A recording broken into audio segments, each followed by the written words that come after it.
race and xenophobia and racism kind of are starting to become more important things in climate movements. So that's a little bit of context for the booklet. There's a lot more to say, but that's probably good for now. Okay, cool. So before we start, I will introduce some, maybe not rules, but some thoughts we have about this discussion.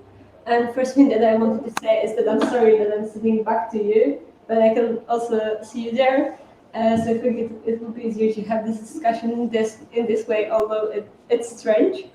And to introduce, we planned this meeting to be a workshop, which means we'll try to avoid this dynamics that is usual to this kind of discussions, that is audience asks the expert about their opinion and so on. So try to somehow avoid this. And we'll also ask you questions, and don't bother to voice your opinions, and also say what do you know and what do you think about the topics we'll discuss. That's first thing. Second is that we also have online participants, and the voice of people that are online tends to be less hearable. So we try to choose them sometimes first in the discussion. Sometimes we'll let the people online voice their opinion first. And we would rather allow new participants in the discussion than we would rather allow new participants. So if someone voices their opinion for the first time, it will be also prioritized. This voice will go first. What's more? Language. If there is any language question, you can raise your hand like this by L and ask, also in Polish, and we'll try to translate it, or use simpler language. Order to signalize this. You can also feel free to ask a question in Polish if you don't feel comfortable with active use of language. And in this group, it can be either me or any of you in this space can translate the question to English, and we'll go with it. So again, feel free to ask questions in Polish as well. And the last thing is that we want the discussion to be moved to the last part. So it will be after this short welcome. We'll have 25 minutes of presentation, and all the questions you have that are going to spark discussion, we want to move them to the last part. But if you have any clarification questions, so something is not really clear, you didn't understand something, also feel free to raise your hand and ask the question. But if it's a question that is if it's your opinion, if it's a point you want to make, then remember it or write it down, and we'll come to it later. I think that's pretty it. I didn't introduce myself. I'm Maya. I'm also a member of. I'm facilitating this discussion, but I'm also a member of Polish Climate Camp, and that's why I'm here in this role. And we'll do, there's not many of us, and we'll have some time, so I think we'll do a welcome round. So if you want, you can share your name and maybe one thought that you come to this discussion with. It's also to the online participants that you can also introduce yourself now. There is anyone who wants to start, it's the time now.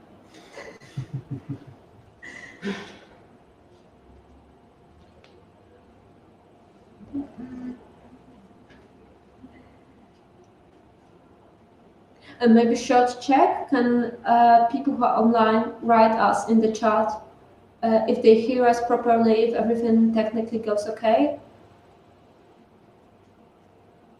We'll wait for the answers in the chat, I guess.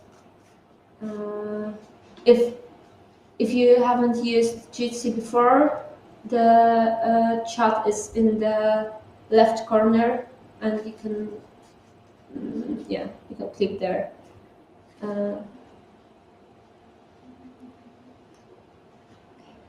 we start maybe here. Do you want to introduce yourself, say your name, or any thoughts?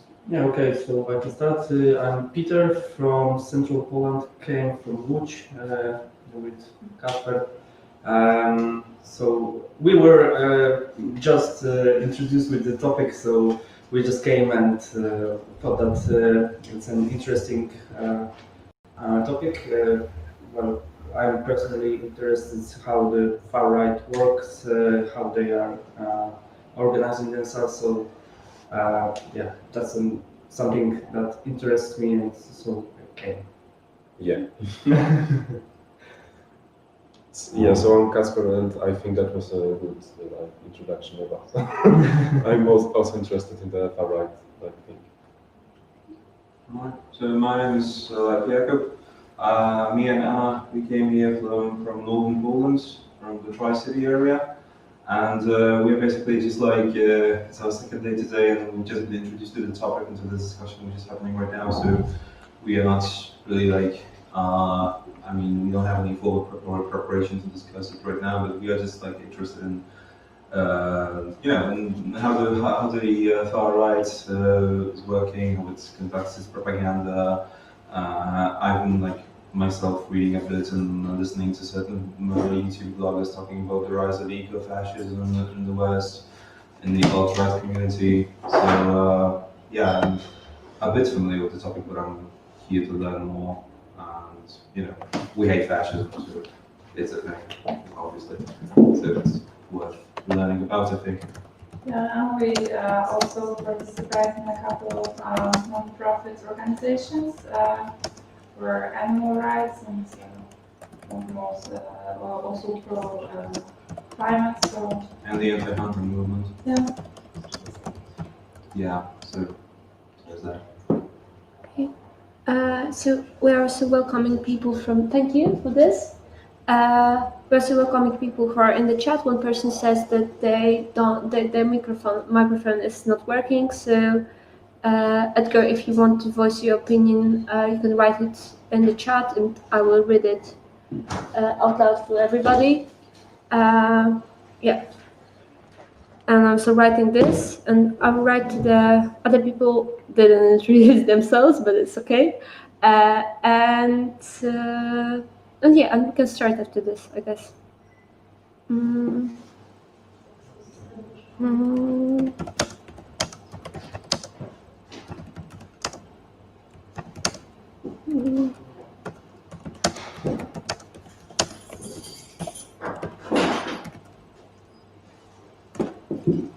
Cool.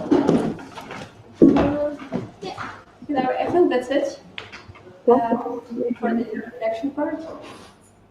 Thanks, Maya. Now there is an echo. Okay, I may mute the microphone. I guess.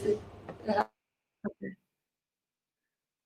The only thing is your screen is frozen. So if you need to get my attention, it has to be through audio. So if you need to let me know something, just unmute and tell me, because I can't see what's happening in the room. Hope that's okay. All right. Like Maya said, I'll just talk for about 20 or so minutes, and then what I'm really interested in is hearing more. Okay, cool. Hearing more from you all, right? I wrote a small booklet about the topics of how the far right engages climate and the environment in different places in Europe. And I talk to very cool people. I have very cool friends who know cool people, and that's what inspired the book. So I'm not an academic. I'm part of movement, but I think that I'm connected to people who have very smart things to say. And I include you all in that. and I want to hear more about what has changed since the booklet came out or what's happening in your particular context.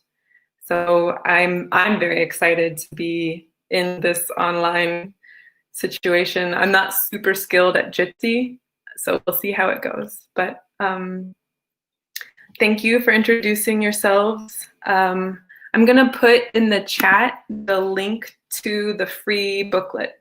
So it's in English. It's about to be available in German, but mostly it's free. So you can also translate it into Polish or other languages if that's useful. The link is in the chat, or I'm sure online somewhere you can just Google the name and the link will come up, but it's free to download. And I will try to share my screen, entire screen, share. Okay. Is it working? Maybe not. We don't see your screen now yet. No. But maybe there's something I should allow. Maybe. No, not really. I mean, there is no option that there's no host to the meeting, I guess. So settings maybe.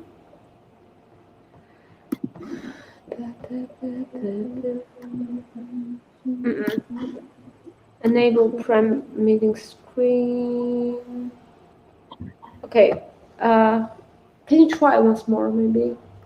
Totally. How about that? Maybe you can send me the link to the presentation and I will just... It's like my computer thing. It's not a link thing. Let's see. Isn't there a sharing button at the bottom left, like between the chat button and this hand, like bottom left? Maybe. I guess it's for sharing. But it's like my screen, yeah? Yeah. It's not this. The two options to screen sharing, one is here and one is like your full screen. So you Can you use... check if you share our screen? Will Hilary see it? Yeah, it's too. Let's see if it works. Now do you... Does it even works? Working like at all. So Jitsi has its problems, right? I mean, it's always like this. Okay, but I guess we can manage it so that you will send me the link to the presentation. I will go through it when you're speaking. Is it okay for you? Yeah. Because I don't know how to solve this. I guess it's the program, not us. Totally okay. We will figure it out. It's okay. So I'll just email that we've been using. And shit. Desktop. Clinical. Damn it.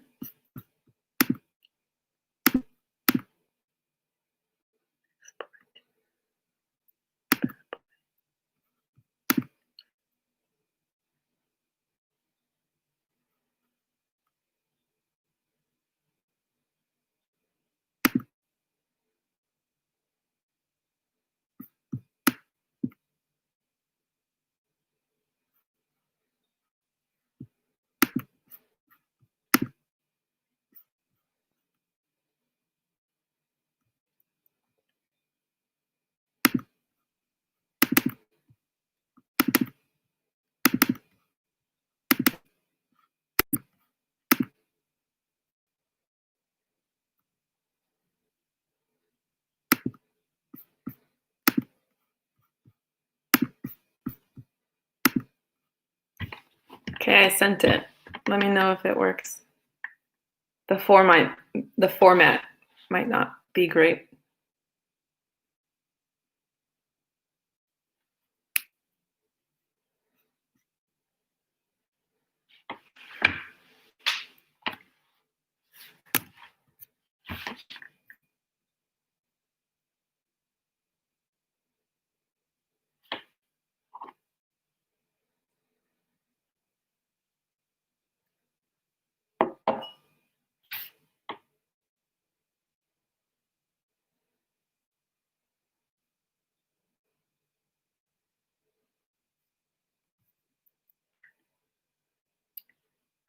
You're still muted just in case you're talking.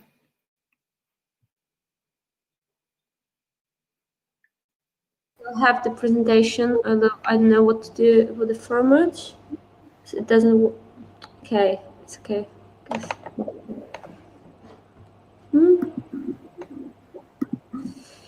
Yeah. Okay. Okay, I have it. Let me know when I should change the page. I don't know how it's called in English. Yeah, no, it's good. Okay, so we're all gonna pretend here that we're doing this together and it's easy. So the first picture, right, should be the title, Burning Earth, Changing Europe, How the Racist Right Exploits the Climate Crisis and What We Can Do About It. If we go to the second one, and just talk a little bit about why the booklet.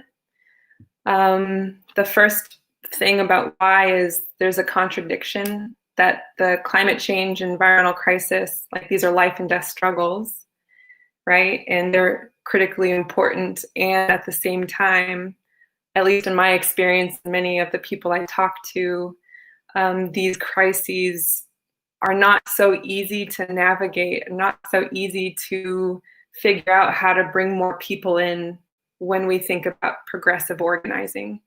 And some of these vulnerabilities that I list here include, depending on where you are, really dismissing the right or the far right as stupid or irrelevant, or not caring really about the environment, or sometimes the way that we talk about nature and special ecology, we do so in a way that might prop up racist understandings of the climate.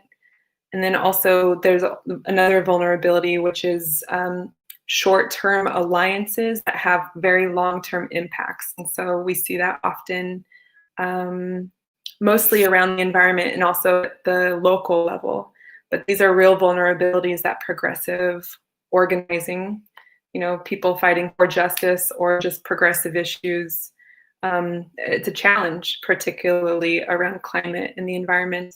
And I would say with more and more young people coming into the movement, especially Fridays for Future, Extinction Rebellion, these are challenges that are going to be obstacles for newer people.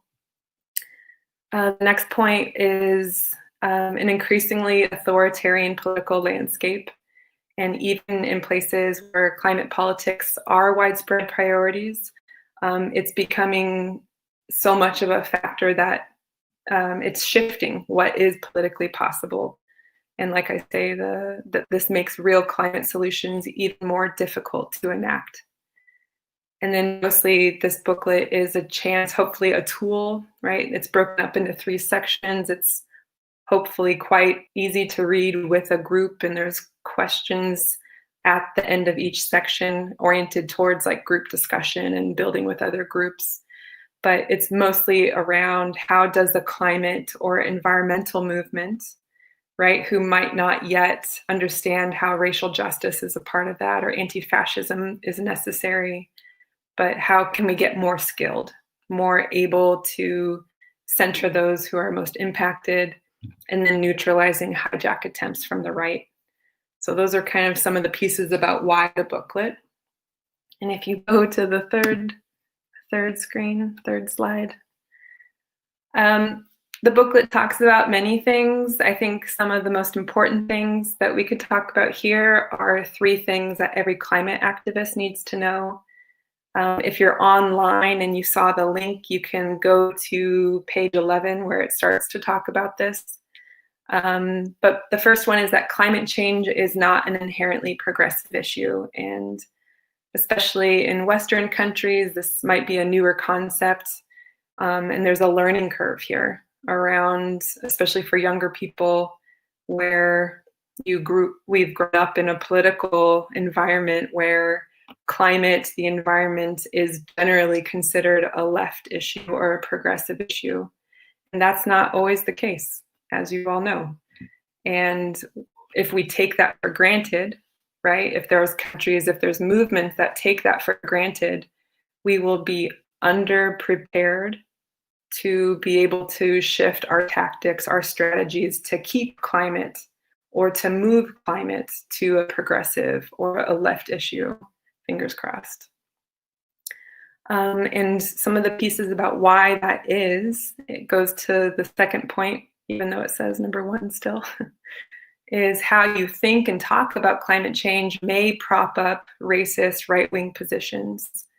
And I'll go to the next slide. There's three main ways that this happens very frequently in environmental climate movements. So the next slide, number 4, kind of talks about 3 ways it slips and props up racist positions. And the first one is environmental protection. And in a progressive understanding of environmental protection, it's really necessary. We really need to have boundaries around what is and isn't possible, legally possible. We need environmental protection. And that is often a tool in progressive movements, in left movements, that has a tendency to then slip right or slip in a way that props up racist positions when we don't have a clear line, and that doesn't challenge the idea that there's a specific group of people that is identified as the cause for harm, right? So it could be water pollution, it could be trash, it could be this or that. But when a certain group of people, mostly maybe people, another person or people who are migrating, get identified as the cause for whatever environmental crisis or danger, that's when that narrative gets dangerous. And the next one is overpopulation, right? We all know this, but it's when we blame humans or blame humanity. And that has a tendency to quickly turn racist, right? Because it takes emphasis away from corporations, extractive capitalism, right? These very large systems that have been calculated to extract. And then the emphasis goes away from overconsumption by wealthy countries to very often procreation habits of poor countries. And so again, overpopulation is one of these tricky narratives within climate, within environmental movements that has a tendency to go shitty.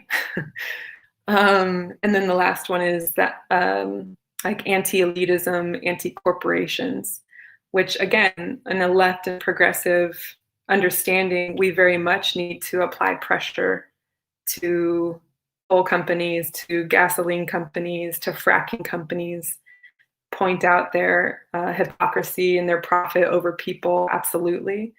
But when that gets very simplified and the argument then puts like a corporate power as a shadowy conspiracy or a cabal rather than the outcome of broad systemic logic. So that's another way that it shifts. And even in my organizing and the people I've been around, that's not where we begin, you know, but there can be a tendency, if not understood and if not prevented, it can go in that direction. So as I'm talking now, we can think about how does this show up in our work, like our climate work, especially when I was living in Oakland, California, and doing direct action work around the oil refinery Chevron. We would get into conversations about overpopulation, and it always felt a little bit off, and I was, you know, kind of curious about how we would get there, but it had that tendency. So what I'm hoping for is that our movements get a lot more skilled around how these narratives are used in different ways. Let's go to the 5th slide. The next one, hopefully says right-wing interpretations of climate. Hilary, you will not speak without the presentation because I only have 4 slides from you, although I know how. Yeah, I only have 4. I know why is it so, honestly. Unless not really. I'll try to reopen this, but I guess Okay. that I would have this for. Maybe it's because we use different systems on our computers, but Very interesting, this whole thing, no? This is exciting. super interesting. But we'll try to continue without the presentation if you're okay with this. And if something is unclear, because there's now like no text, then just voice it immediately and we'll try to cover this. Okay. We have to to do with what we have. Let's That continue. sounds good. Yeah. Apologies. I'm just going to be talking at you all. Okay. Go with it. The booklet is more interesting, so tune me out if you need to. So the next slide is interpretations of, like, right-wing interpretations of climate. On the screen, there's a denialist rejection category, there's a skepticism category, there's an acceptance category, and there's different arguments within each of them. I'm like gonna describe the screen for you. Within the denialist rejection category, there's different arguments, which can include anything from climate change doesn't exist, climate change is not caused by humans, but it's natural, no post-industrial warming, or warming has stopped, too early to tell, or CO2 has a positive impact on the environment. If you have paper next to you, you can kind of just take notes. Are any of these familiar to you? Or are they very different? So that's the denialist kind of rejection of climate science. And in the skepticism category, skepticism can be about scientific evidence of trends, causes, impacts. Skepticism about bureaucratic or political process behind mainstream climate science. So more, just a skepticism about how the science came to be.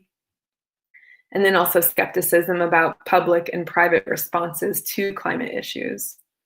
So again, just kind of listening for something that might feel familiar to you in your context in Poland. And then the acceptance category, which again, there's a big range, which is economy and jobs should not be harmed. So climate change does exist, but the economy and jobs should not be harmed. It's better to invest in climate adaptation, deliberating about global processes, economic independence through energy. Sometimes that can go into kind of like green capitalism. And then kind of more on the eco-fascist side of things, wanting to keep the social and environmental world pure, right? So there's all kinds of politics within that, but I'm just kind of laying out denial, skepticism, acceptance. The next slide talks about migration. And it's mostly when ecology, environment, climate gets used to obscure racist or xenophobic positions on migration. So there's two major ways, right, that the far right engages climate. One might be that there's genuine commitments, concern around ecology, and that looked a lot of different ways. And then mostly what I researched in the booklet and tried to talk about in different countries is the way that migration is interpreted as a cause rather than effect of environmental crises. So for instance, in France, the lead National Rally candidate in the European elections, his name is Jordan Bardella. He said, borders are the environment's greatest ally. It's through them that we will save the planet. Really using ideas of like if the planet was like going to be the thing that we're trying to save, then we're going to use nationalist border policies to get there. Another example is in Germany, 2015, Björn Höcke, chairman of AfD in Thuringia, spoke about the biological differences between Africans and Europeans, saying the countries of Africa, they need European borders in order to arrive at an ecologically sustainable demographic policy. So I'm trying to point out, right, all the different ways that ecology gets used for fucked up reasons. Pause, and then the next slide I won't read to you. It's a lot of text. Basically, there's a report that came out in 2019 by the Adelphi Group, and they kind of mapped out agendas of right-wing populist parties in Europe. And again, denial, skepticism, acceptance, and just where those parties lie. And interestingly, they put, where did they put it? They put PIS and skepticism. I'm curious if you all would agree with that, or if you think like your lived experience resonates more with denialism. We can talk about that at the end if you want. So if you get a chance, or maybe you've already had a chance to look at the booklet, there's 6 case studies. I look at Hungary, Germany, Poland, Italy, France, and the UK. And what I was trying to show is that it looks really different where you are, right? You know, in Hungary, there is a general, at least for the government, wide acceptance of climate change, and even an eagerness within international negotiations. But on the local level, around environmental topics, there's a lot of repression and a lot of denial. And then how does that relate to history and context and social conditions, right? And then the next one is Germany, where there's massive, massive denialism, and how different that is. And it looks really different in all these places. So I'm curious if people had a chance to compare or see. And I'll just point to a couple of the conclusions of the booklet. It talks about lessons and strategies, mostly that, you know, climate change, climate crisis, how we live in society and how we organize ourselves. There's a transition, right? It's going to be happening. It is happening. That is inevitable, but it doesn't necessarily mean that justice will come through that transition. So what is needed, the booklet argues, is intersectional community organizing, many movements, mass movements together. I also talk about ecology over borders, like the very concept of ecology and how there are no natural borders, or where there are, there's more life in actual fruition there. Those concepts often undermine a far right's interpretation of borders, and I think that those can be fruitful. And then mostly that the movements that need each other are climate justice movements, anti-racist movements, anti-fascist movements, and they all have different skills that are almost like puzzle pieces in creating a bigger picture of what's needed. And then just 2 questions that came out in all of those case studies that are unanswered in any broad way, but the divides between urban and rural, and how they've been painted historically, and how our movements do or don't kind of bridge across social, geographical boundaries like that.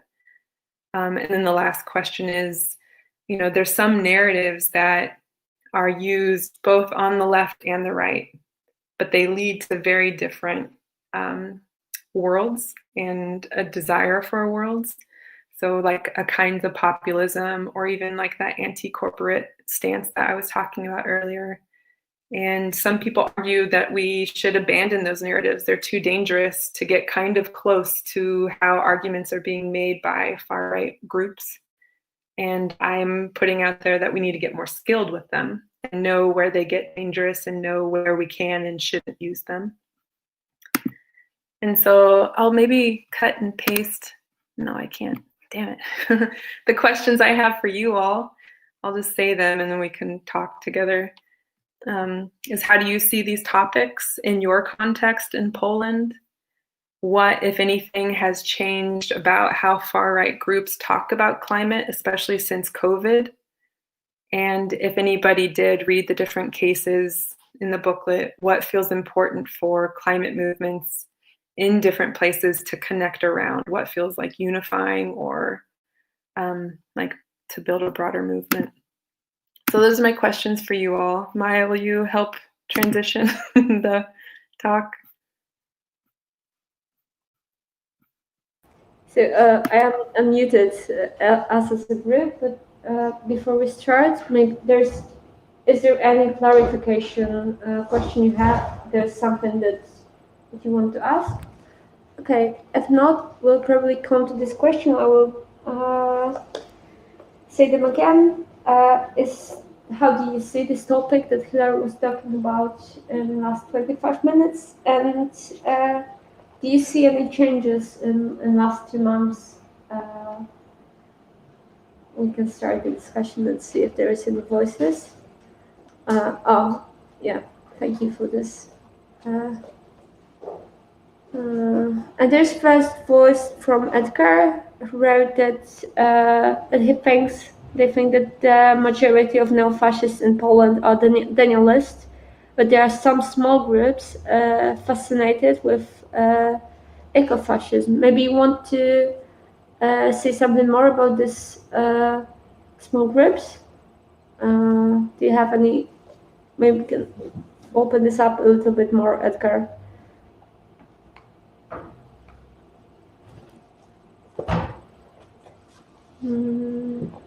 And maybe Hilary, you want to comment on this?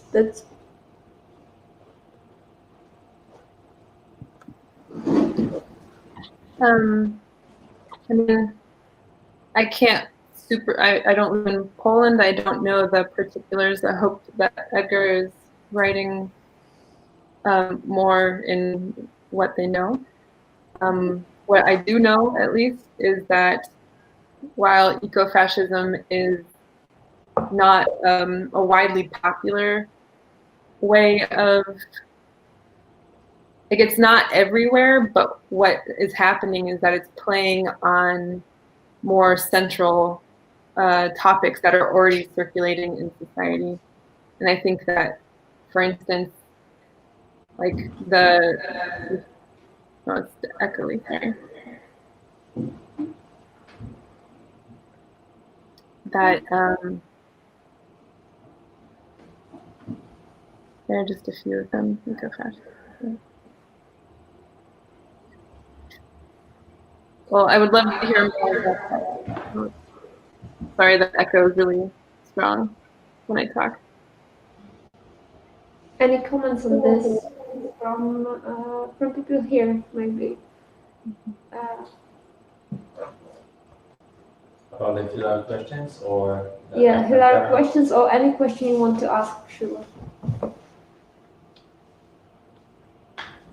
So I think that in recent time, the not only the far right but just the right transitioned from denial to like the middle. I think what was the name? I don't remember, but like I have the Skepticism? yeah, like the skepticism. Yeah.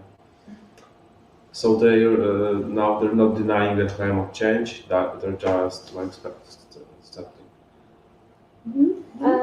Yeah, I just want to add one more thing. Yesterday there was a demonstration in the city. I think you are from the city. I think the demonstration was in Gdańsk, somewhere near the Solidarity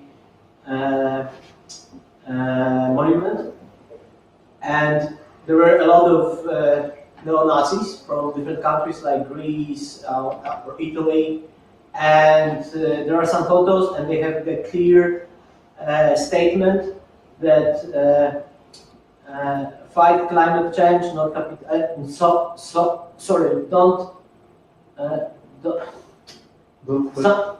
it was something about like support the climate movement, but fight capitalism, something like that. And it was quite clear statement, and I think this is quite clear statement recently from the autonomous nationalists or the progressive neo-Nazis who are really using the climate discourse in their agenda. And I think it will be a little bit more in next few months. Mm-hmm.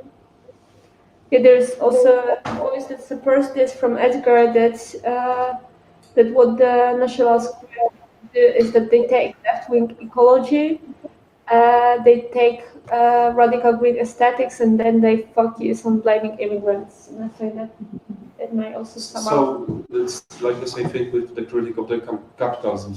They also say that if you don't have a job, they critic capitalism, but if you don't have a job, it's because of the Ukrainian immigrants or just immigrants from the Middle East or Africa.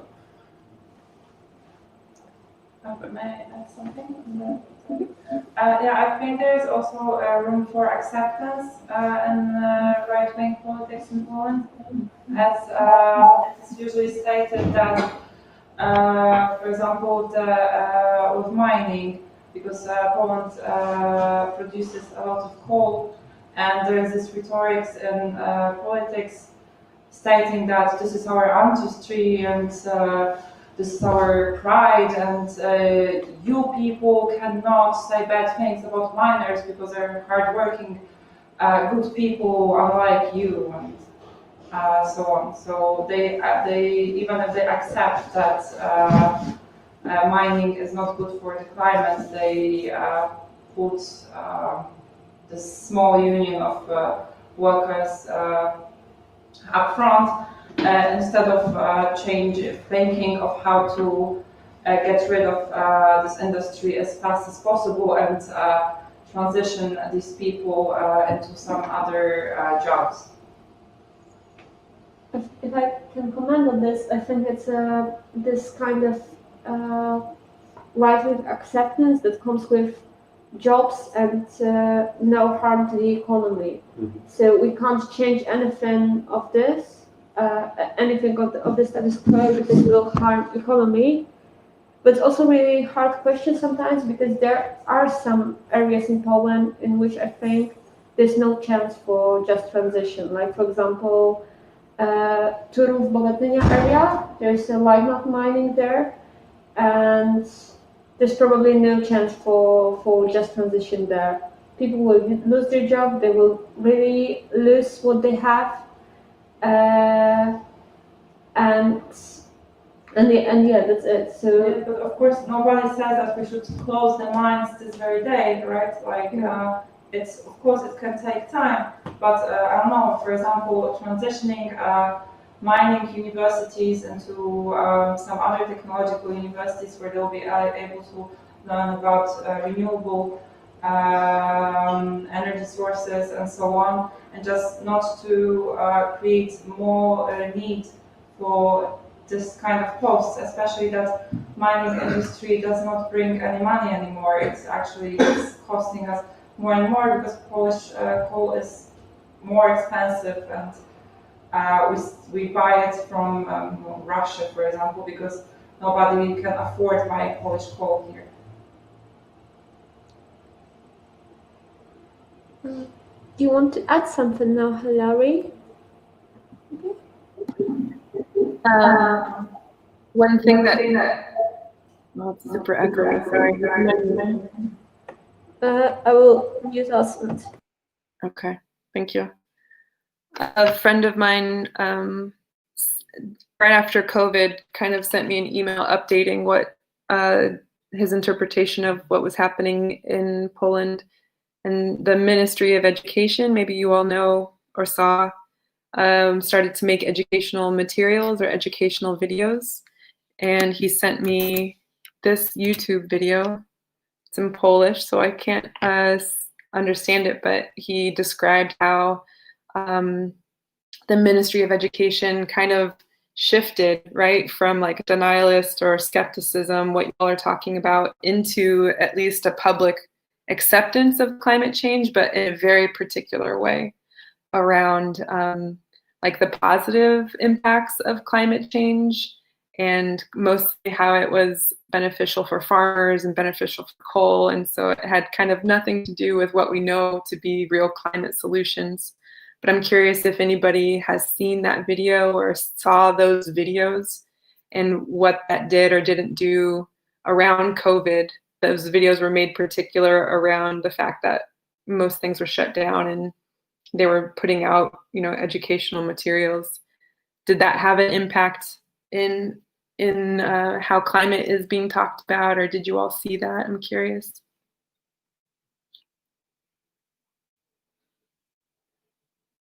whether you have seen this video or somehow you.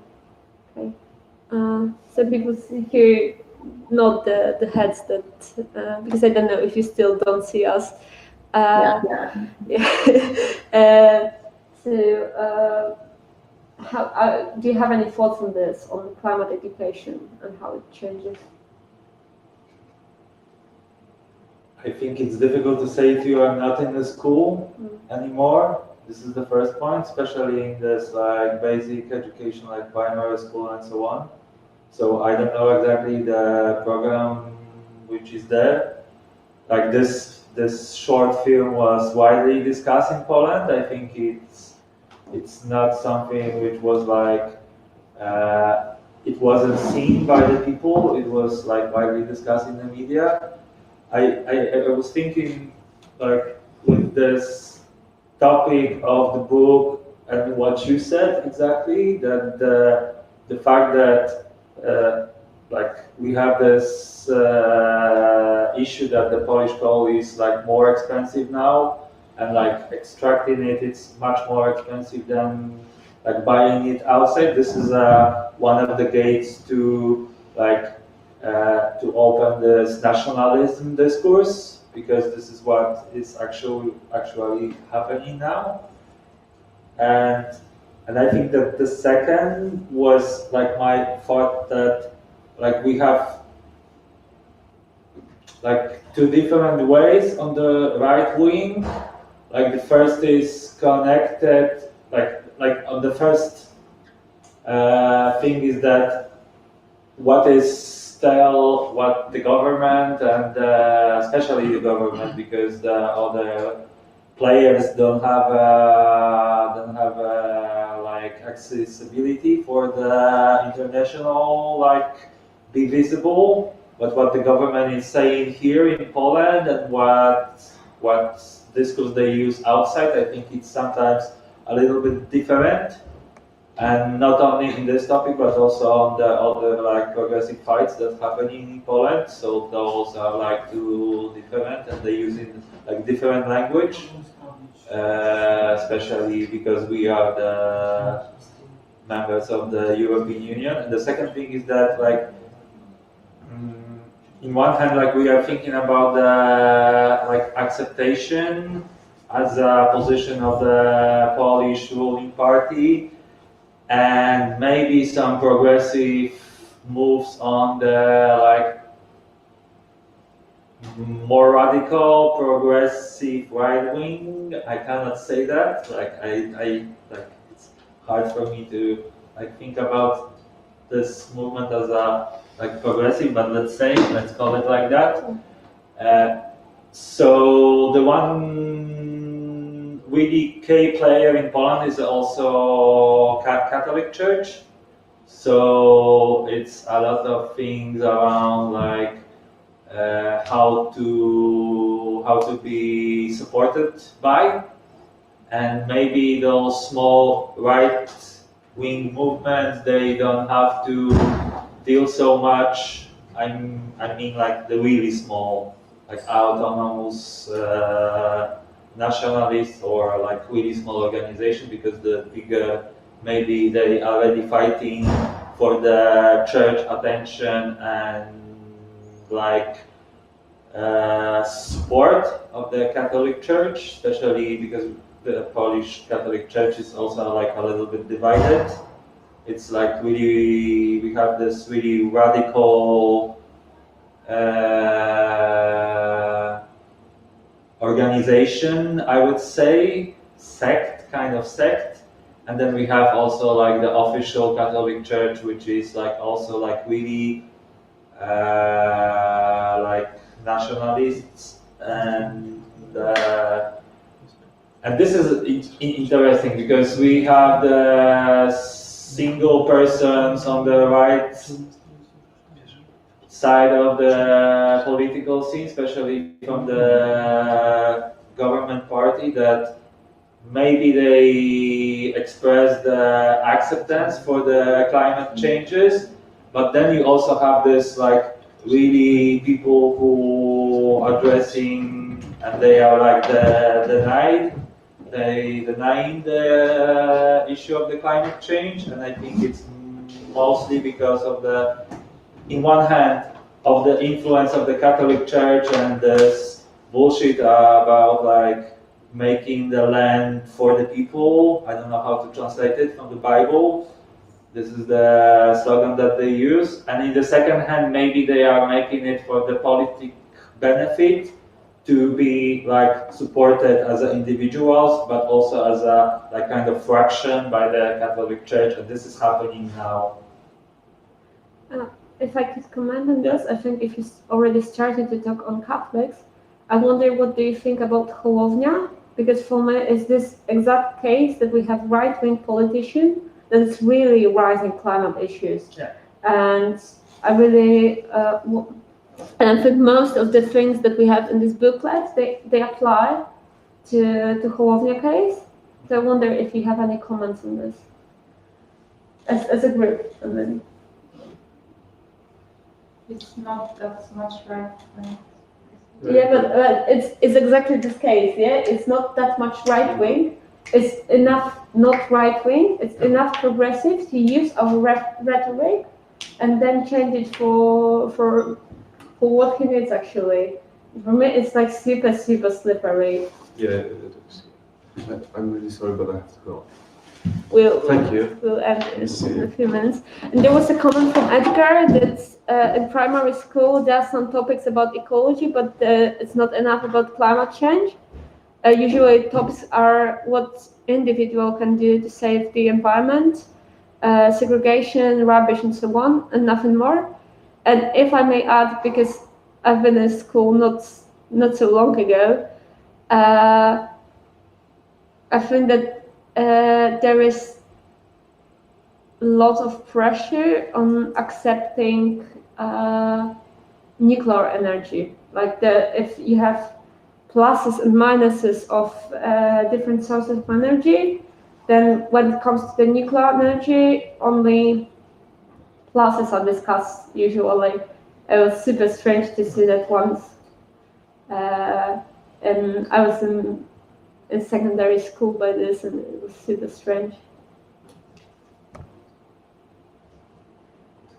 But I think like the acceptance for the nuclear power is also visible on the left scene, I would say.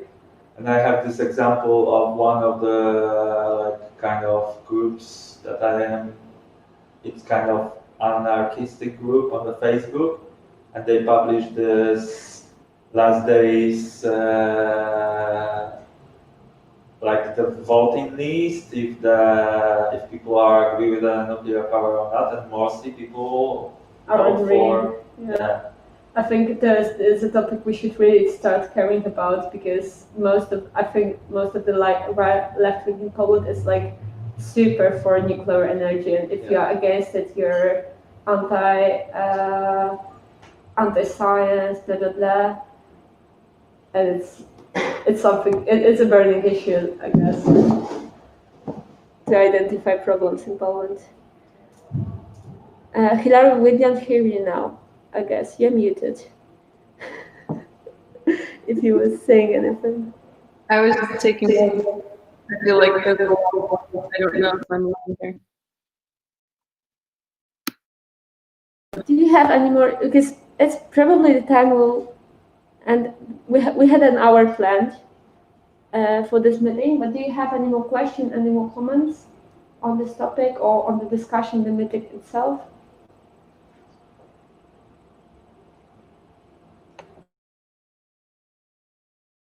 Me? Or were you talking? Because I think people. We all. I mean, but you can start if you already have a comment. I saw people's faces and people are thinking, I guess.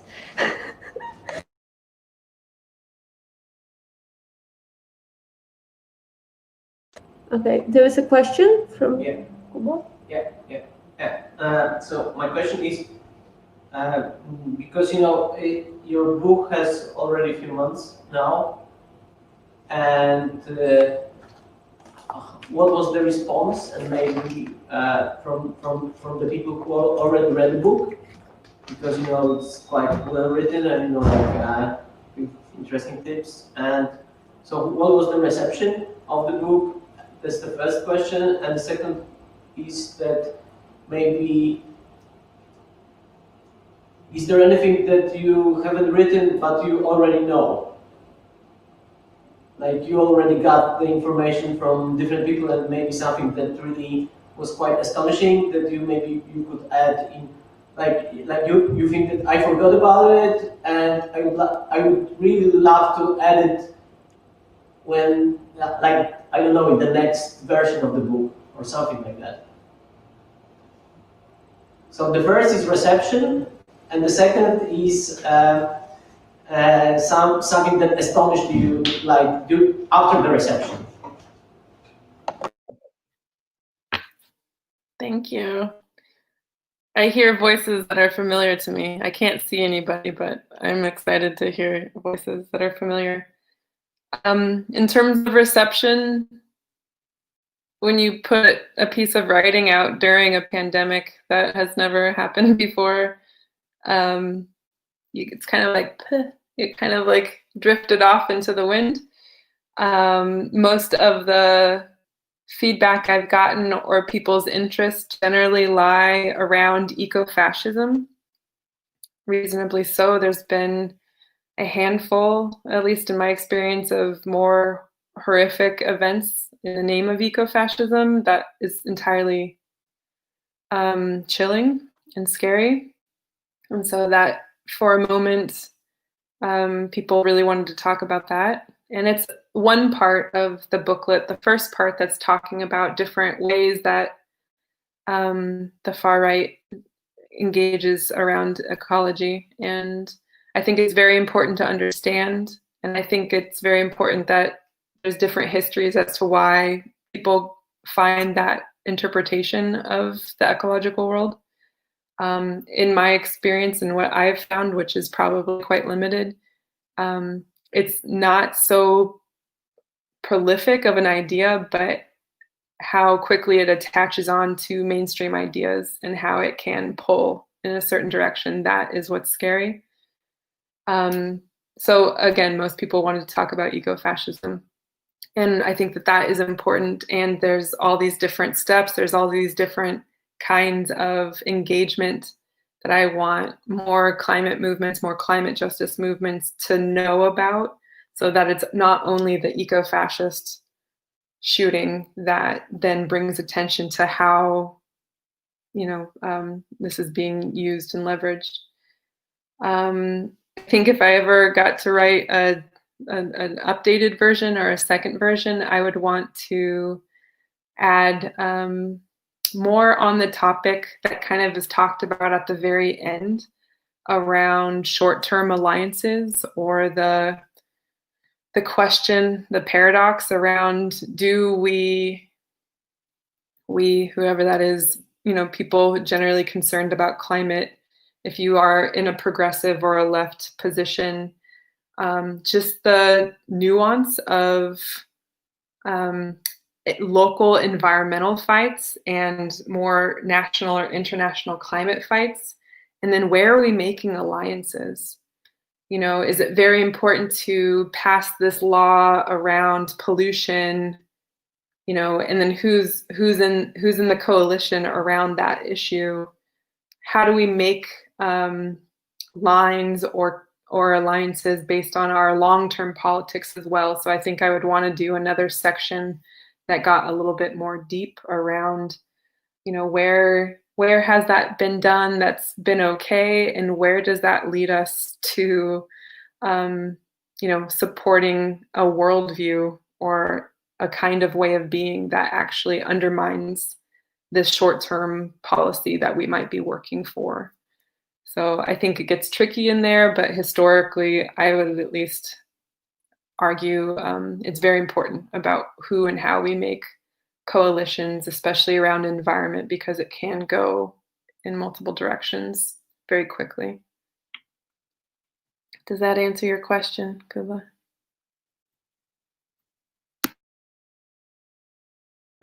Okay, I think we'll be summing up everything. I also really wanted to share the opinion that it's really a great booklet and it was a pleasure to read it.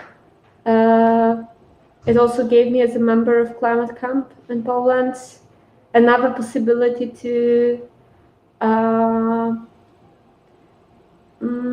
let's say show that we as a movement, as a group, are anti-fascist group. We tried to do it around Independence Day last year. It worked, I guess, pretty well. And I think that we'll try to facilitate as a group some workshops for other groups, because the way you propose this question, it's great, and it's cool to read that and ask yourself these questions that are in this booklet as a group and as an individual. Super excellent, mate. So I really like this. And I think, do you have any comment for at the end, Hilary? Just one last thing. I think that some of the context and the questions that you all are in, I think a lot of other places, a lot of other countries have a lot to learn from you.